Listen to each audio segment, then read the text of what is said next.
सोमवार असलो की हमखास डाळीची आमटी। आज मी करते तूर डाळीची आमटी। हेका लोक तिखटी डाळ पण म्हणतात, पण आम्ही आमटी म्हणतो।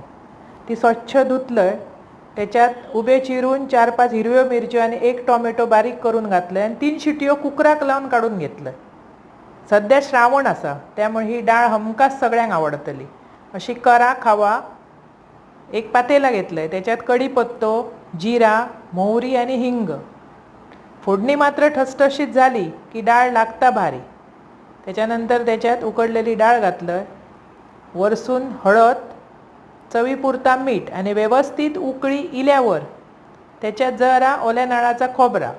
आमच्याकडे भरपूर प्रमाणात नारळ असतात ना कोकणात, त्यामुळे आम्ही खोबरा सगळ्यात वापरतो। तुमका होया तर वापरा, नाही घातलास तरी चालत। नंतर कोथिंबीर घालायची, वास पण सुंदर येता आणि चव पण भारी लागता।